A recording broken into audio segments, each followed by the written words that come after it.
Does that smell good? It's a cross between boiled eggs I've been in the refrigerator way too long and a can of Vienna sausages left in the sun. We're talking about my breath this morning.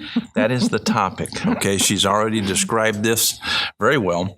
I thought so. And so, yeah. The imagery was flawless. Okay, I'm taking cough drops and all kinds of, mouthwash trying to get rid of it, but it just stays around. I mean, it's floating throughout the studio. So many people have walked away this morning simply because my breath has been so bad. Yeah, it was standing room only in here now. I mean, they can't stand.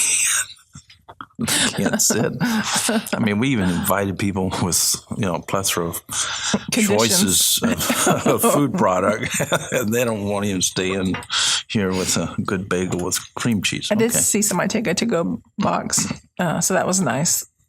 Okay. I was wondering what the guy was doing with the mask, but I get that now.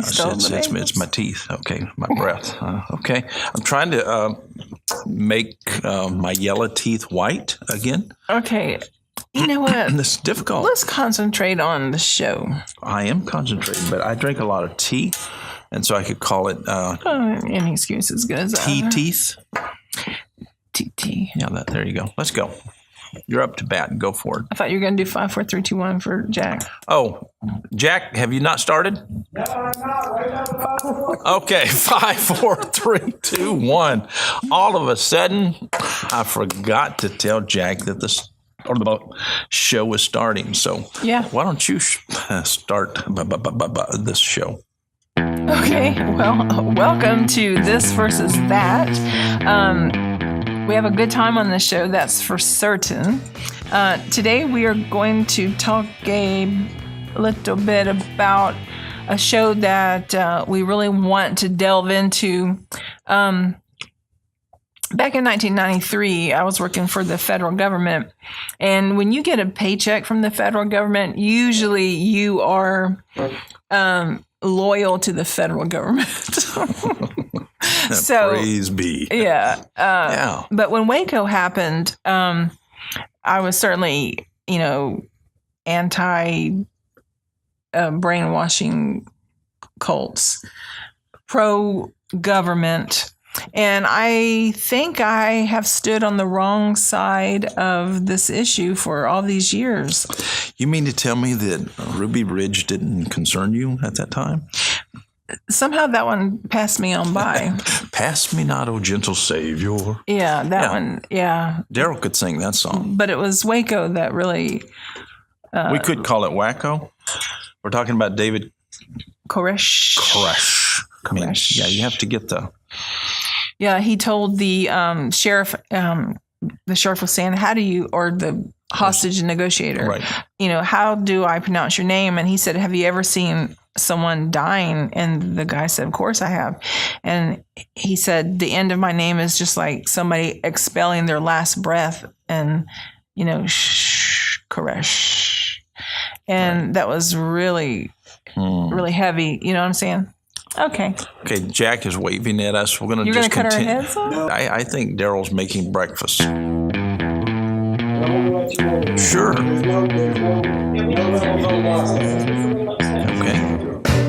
Okay, we're talking about David Koresh, and we've got something that's happening. It's kind of interesting, huh? I don't know. I'm going to just say, the hell with it and go get me some donuts. Okay. David Koresh. Just an excuse. Okay. What you're saying is not that you're for. Do what? Oh, it'll be fine if I go get a donut. Yeah, go get 2. I think so. Yeah, get 2 donuts. Yeah. You know what? I'm just too much for me today. I'm just going to go get some donuts. Okay, meanwhile, we're going to experiment with this. We may be able to get a donut or 2 back here at some point. Hopefully it's chocolate. Well, if you have a bad throat, you can eat a donut and it will work. I'm just upset about this whole thing. And we're trying to go live with this show. Look at this. That's diet food, my friend. I wonder how many people are gonna write. Y'all do not need donuts. Yeah. I mean, napkins imply that I can't eat properly. We've all seen you eat. Everything's right with the world now. I Continue. was going to eat that with my cough drop, but, a follow-through will work. Oh, my God. I mean, have you ever eaten a donut with a 6 foot General Hughes extension cord in your hand at the same time? Not in my hand.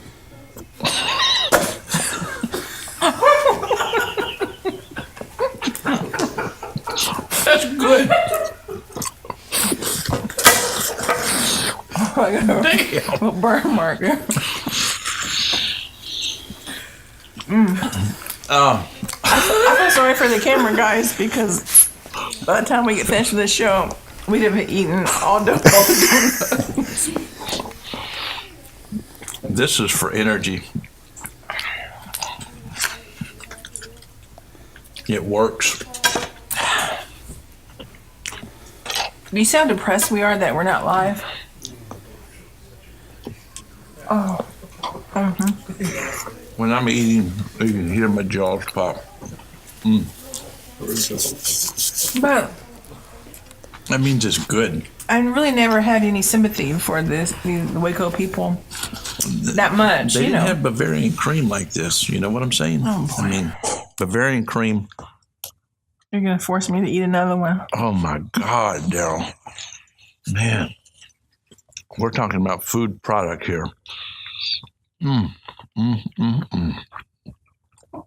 That's what that negotiator should have done. He should have said, hey, listen, guys, I'll negotiate with you. If you will come out of that compound, that religious compound, I will give you a dozen of these daily. That would have worked. They didn't have to go in there and shoot the damn dogs. I mean, they arrive. Okay. Yeah. I mean, they shoot the dog. Oh, you have kids there? Bang, bang, bang. Shoot them up. It doesn't make sense. And so you watched all that and you weren't concerned.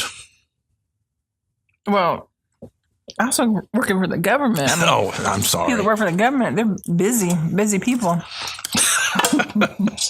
Okay. But it was sad. It was. Is it disrespectful to talk about how sad it was while eating donuts? It is. I think so. I'm afraid that somebody's going to misunderstand this Bavarian cream.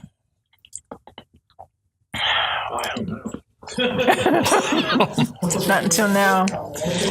But you know what? They lured the children with sweets and drink and stuff like that. But some people say if you hold this pen, you look intellectual. I'm saying that you can hold this and look smarter.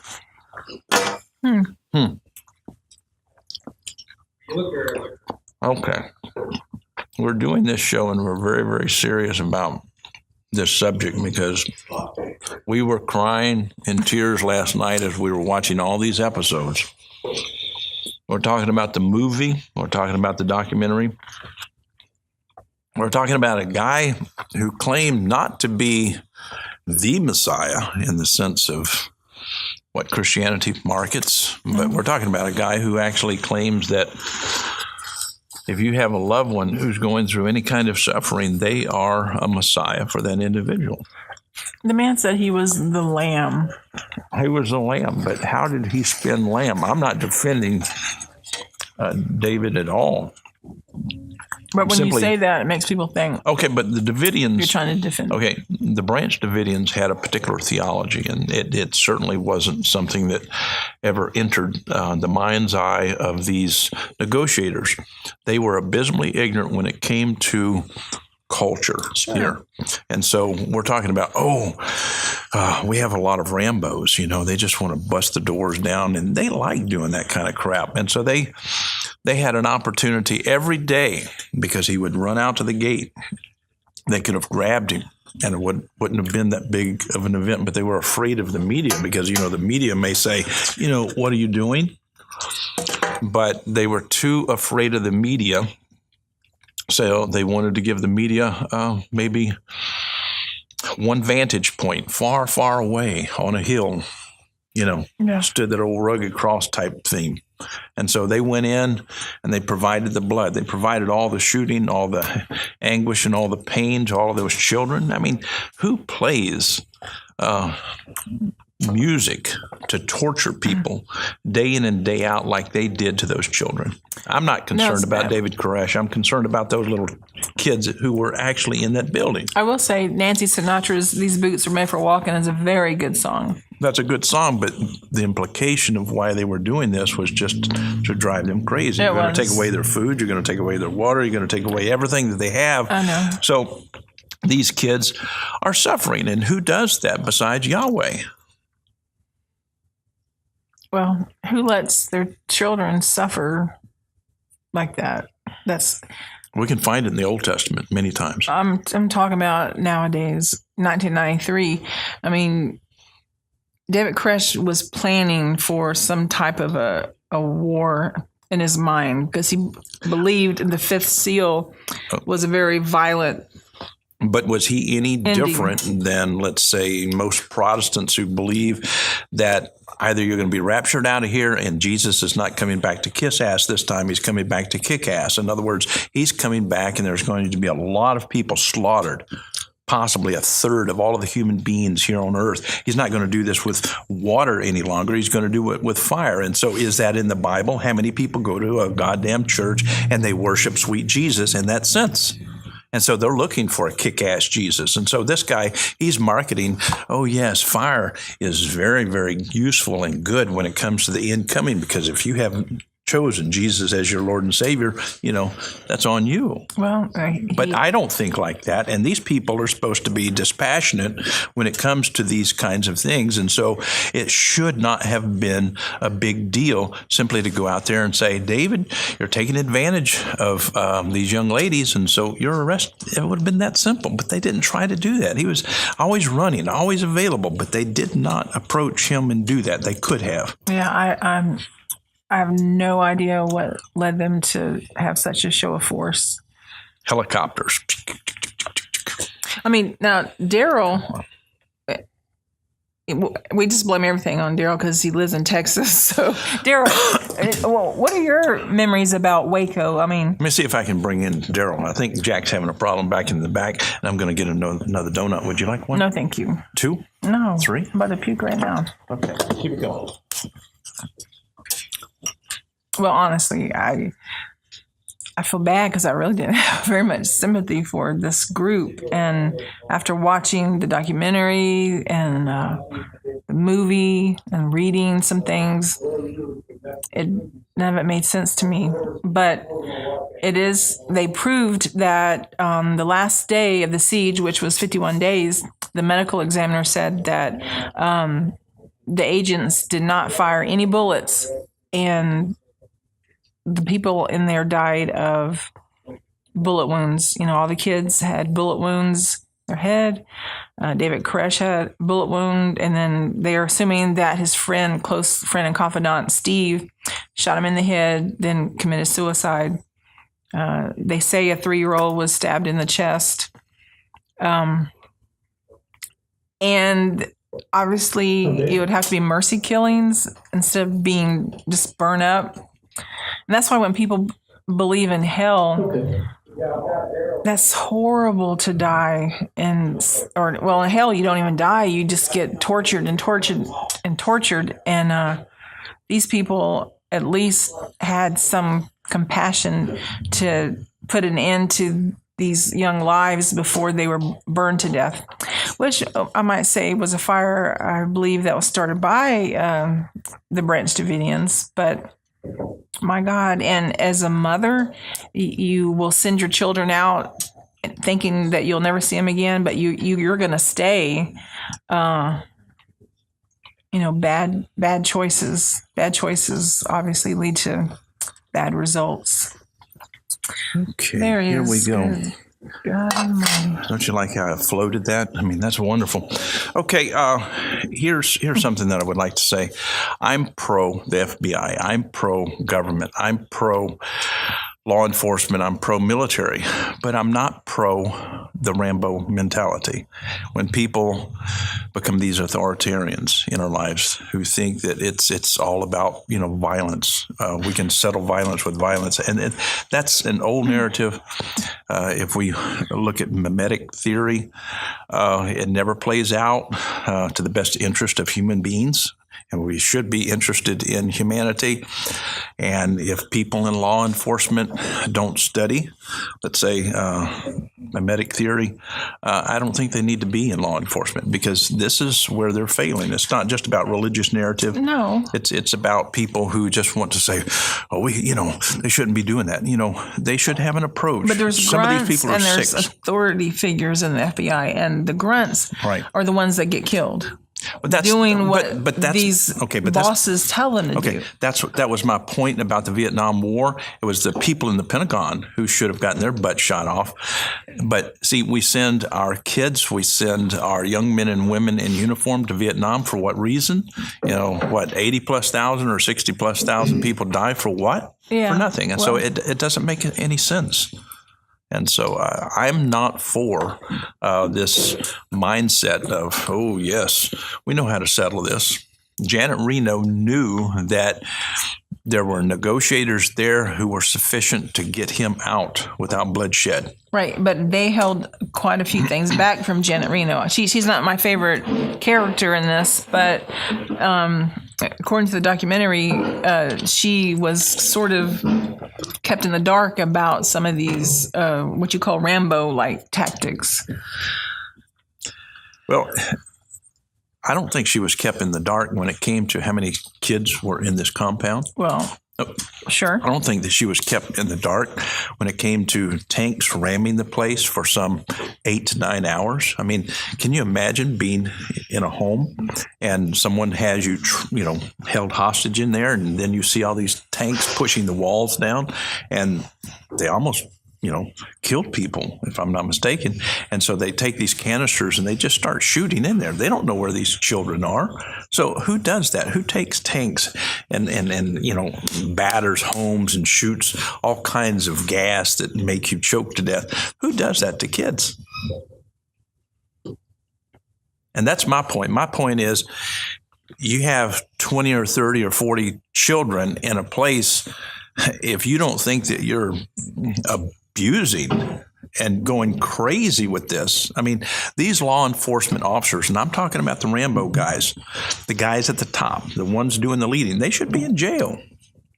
This is not a sign of leadership. This is not a sign of civility. This is not a sign of this wonderful experiment that we have called the United States of America.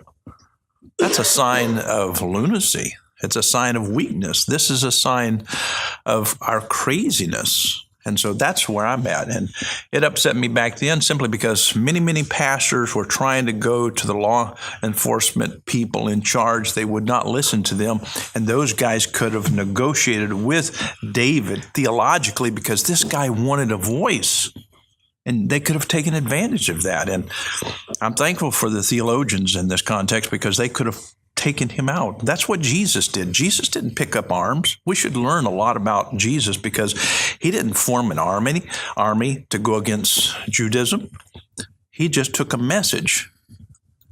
That's so simple. I mean, law enforcement guys need to study the life and times of Jesus Christ. My goodness. Learn how to fight your enemies by, first of all, loving them.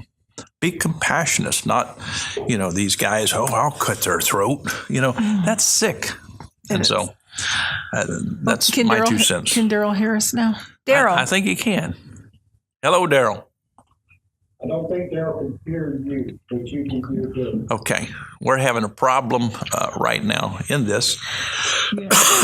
Eat this bagel. Okay. I've got to eat this big bagel. We're going to have to sign off here in a minute. But, I do feel horrible that I didn't have more compassion toward this group. I was just as brainwashed as, the people in that compound. I thought the government could do no wrong. The government makes good decisions. They're just trying to go in there and save the children, but it didn't seem like they had overall plan for saving. Right. Now, the man, David Koresh, he sent out other people's children, but allegedly he wanted to keep his own children in there with him, which numbered into like 22, actually, I think, or 23 children were in there. And he claimed that they were all his.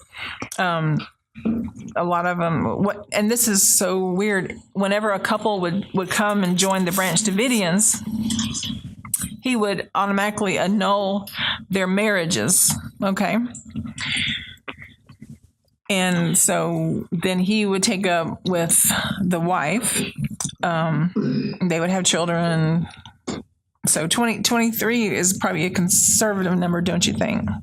I think so. I think so. So why don't you end the program? we're just gonna end the program and get ready for quote unquote quality control. I'm sorry, I always do that. I'm so sorry. It's so easy to do. It's so easy to do. Oh no, we always say when the women start showing up on quality control, things just jacked up. Things were so much better. That's right. Women power. That's right. Today, I don't know if they are doing their faith part deux, but I think y'all ended that last week. But the Mythwick is Joey Livingston. Is that another one? Gee, wow. You know I can eat more than you, but I don't think I can keep up today. All right, people. So in the coming weeks, we're going to drill down on the Waco story, and we're going to try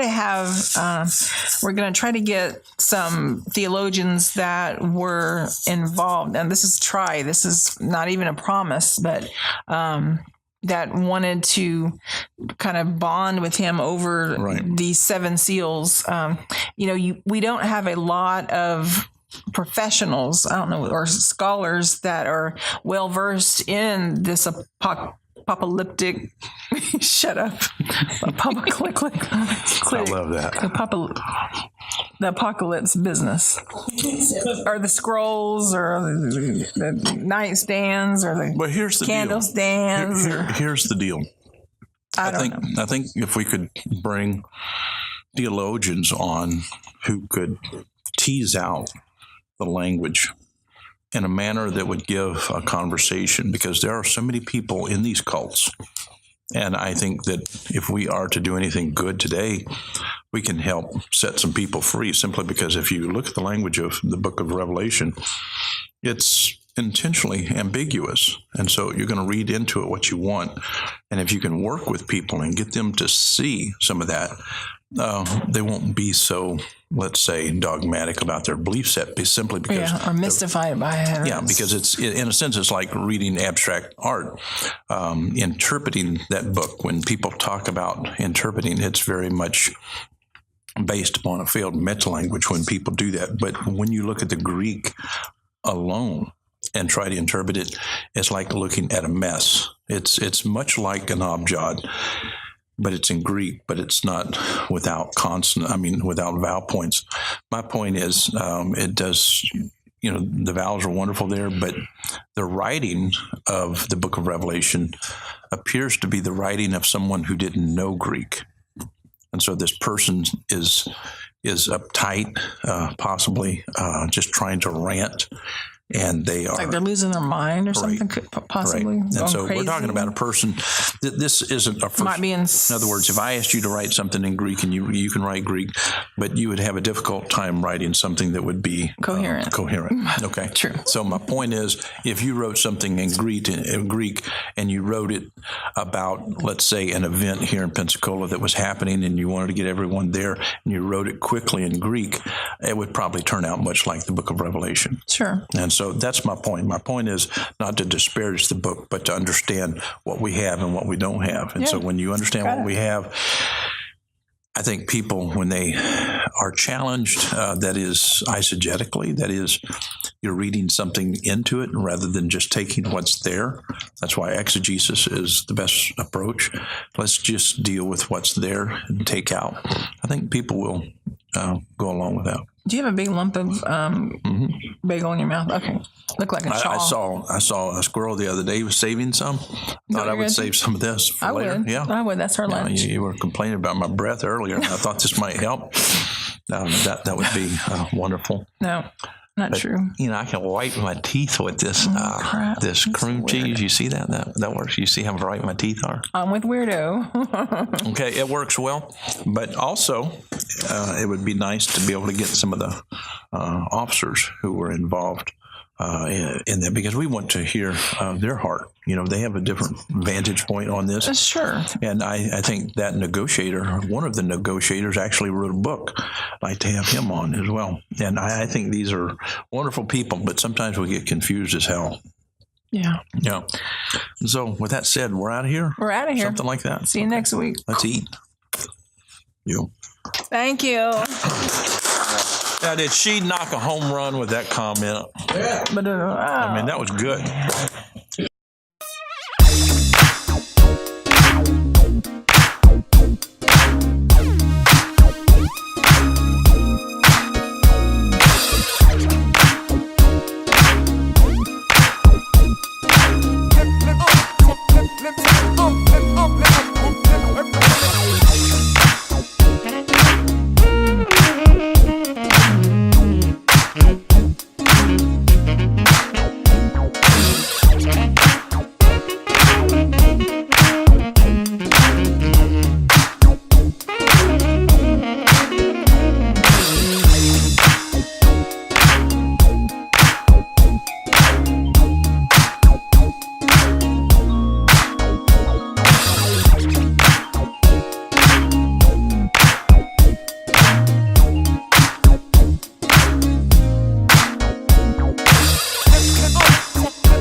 Flip,